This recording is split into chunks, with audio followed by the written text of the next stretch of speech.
উপস্থিত ছাত্র জনতা, আসসালামু আলাইকুম। অন্যান্য জাতীয় ধর্মের প্রতি শুভেচ্ছা ও অভিনন্দন।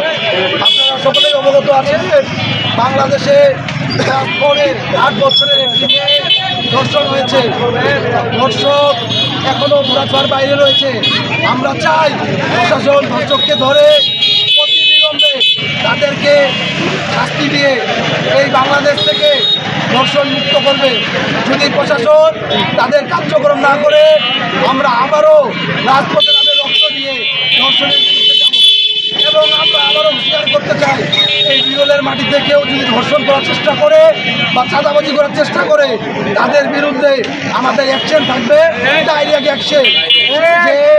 যেই হোক, সকলেরই আমার কাছে উদাত্ত আহ্বান, আপনারা আমাদের সাথে কাঁধে কাঁধ মিলিয়ে হাতে হাত রেখে রাজপথে থাকে এই বিরলকে একটি সম্পূর্ণ বিরল করার সাহায্য করবেন।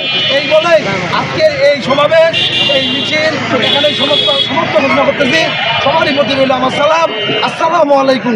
চলো চলো, তুমি কে আমি কে, action action, action to action, দর্শকদের বিরুদ্ধে, চাঁদাবাজের বিরুদ্ধে, চাঁদাবাজের বিরুদ্ধে।